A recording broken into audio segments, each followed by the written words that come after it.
Michael Grange joins us on the line right now. Hello, Michael. Hey guys, how are you? Very well. So, what do we take from yesterday? That looked exciting. That looked like a culture change type of game. It was back to back for the Pistons, and it's a preseason game. But I'd like to take something away from that. Well, I guess I think if the Raptors can play like that against a team on the road on the second night of back-to-backs, they'll be good.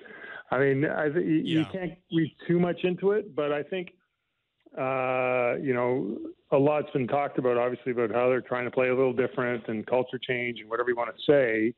But I think what you saw there was signs of what they want to look like. And, there was a lot to be encouraged by.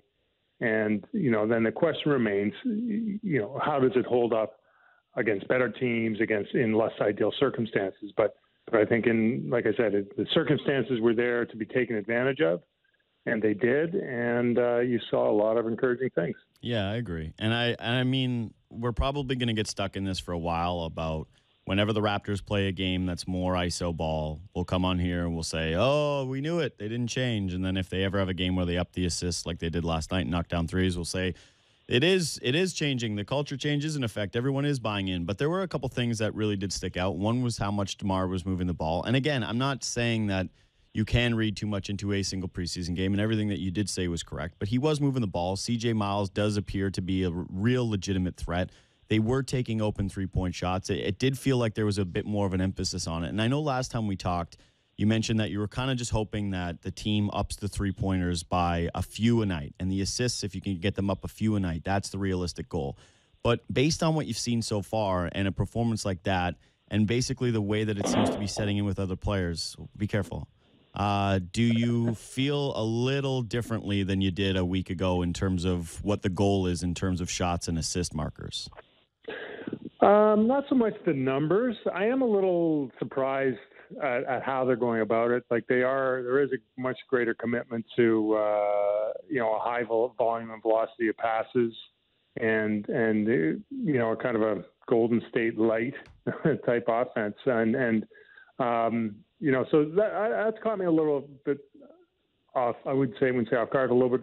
It has surprised me a little bit. I thought it would be a little bit more incremental, and you'd see them kind of nibbling around the edges to kind of up their totals in some of the areas you're talking about. But there does seem to be a commitment to play differently.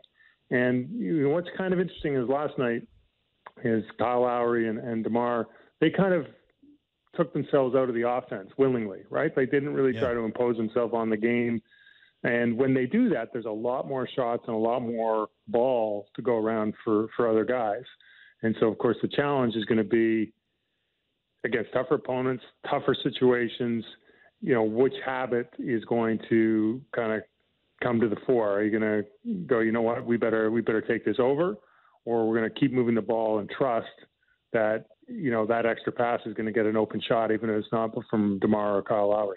So Norm gets the start yesterday, and as C.J. Miles comes off the bench, I'm supposed to believe that we're not supposed to read too much into that. Is that how you think they will line up opening day against the Bulls, or will we see Miles in the starting five? And does it matter? It does matter a little bit. I mean, I just don't see Norm being a great seamless fit with Kyle and DeMar.